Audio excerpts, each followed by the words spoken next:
So ito ha, Ma'am Fleurs Channel, suportahan po natin mga ka-business naming minamahal. Yan po ay reactor ng ka-business official, ka-business family, at syempre Papa Deans TV. Support po natin, Ma'am Fleurs Channel! Ma'am Fleurs Channel! Bira! Bira! Hello mga mom and sir! Welcome po kayo sa aking channel, ang Ma'am Fleurs Channel. For today's video mga ka-business, pag-usapan po muli natin si Bong.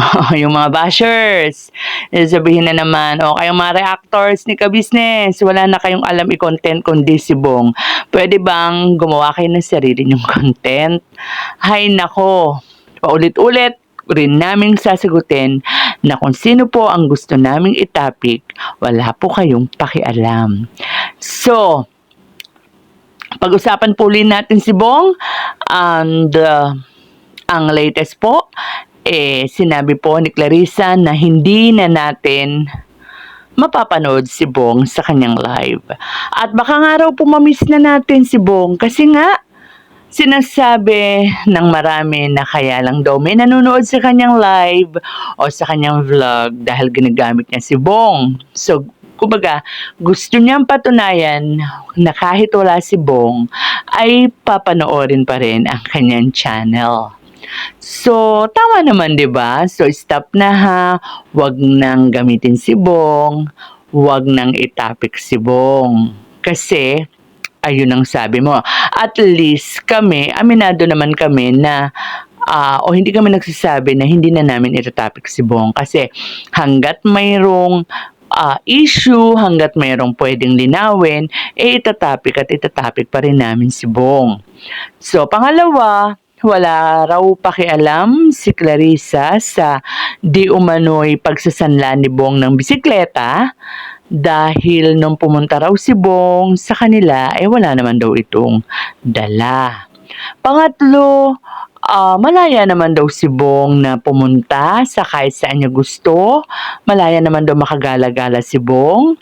Lalo na malaya siya na makagala sa kanila, sa bahay ng mother niya, sa bahay ng ate niya. At kahit din daw dun sa mga dati niyang, kumbaga mga nakasanayan na lugar, ay pwede naman daw. Kaya lang parang, hindi kaya, no? Sa palagay ko lang naman to, hindi kaya parang kaya cool na cool si Clarissa na nagsasabi na okay lang na makita dyan si Bong sa mga dati niyang pinupuntahang lugar.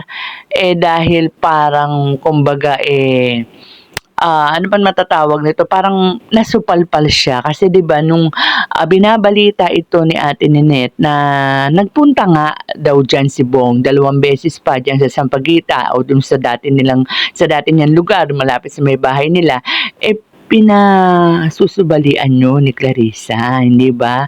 And talagang iniharap niya si Bong sa mga tao para patunayan na hindi siya nagpupunta doon. Pero alam naman natin na vindicated si Ate Ninette dahil yung mismong isa pang kaibigan ni Bong, yung kanyang natulungan sa Solo Vlog Channel, sa Solo Vlog Challenge, nagpapatunay na talagang dumadaan nga si Bong dyan sa banda dyan kila Ate Ninette.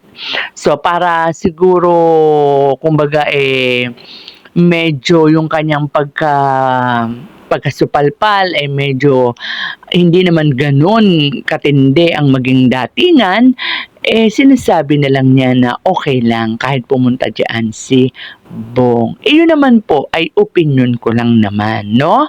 At yung kanyang friend na laging kasama dyan, si Miss Beautiful, kasi may nagtanong dyan sa isa kanilang live kung kailan daw babalik si Bong or babalik pa ba si Bong kinaka-business, ay walang kagatol-gatol na sinagot ng kanyang friend na hindi na. Hindi na babalik si Bong kinaka-business. Ang tanong, paano naman nasabi ng kanyang beautiful friend na hindi na babalik si Bong kinaka-business? Nagkausap ba sila ni Bong? Or sa kanyang sariling palagay lang kaya yon? Or meron siyang nakakakwentuhan na nagsasabi sa kanya na hindi na babalik si Bong kinaka-business? So, kung hindi na po babalik si Bong kinaka-business, ay okay lang. Sa palagay ko, another palagay ko na naman po ito, no? At hindi po ito palagay ni ka-business o hindi po ito opinion ni ka-business.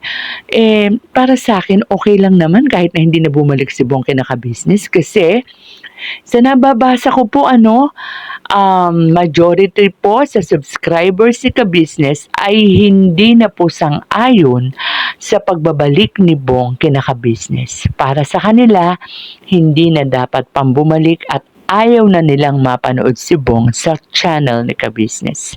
But knowing ka-business, kung sakali na iyan no, ay bumalik kina ka-business, ay nako, dalawang kamay pa muling tatanggapin niya ni ka-business.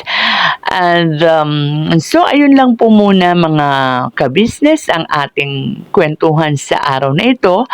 Iniiwan ko po sa inyo mga ka-business, no? Ang pagtitimbang-timbang diyan sa parang biglaang pagbabago, no, ng weather diyan sa channel ni Clarissa, 'di ba?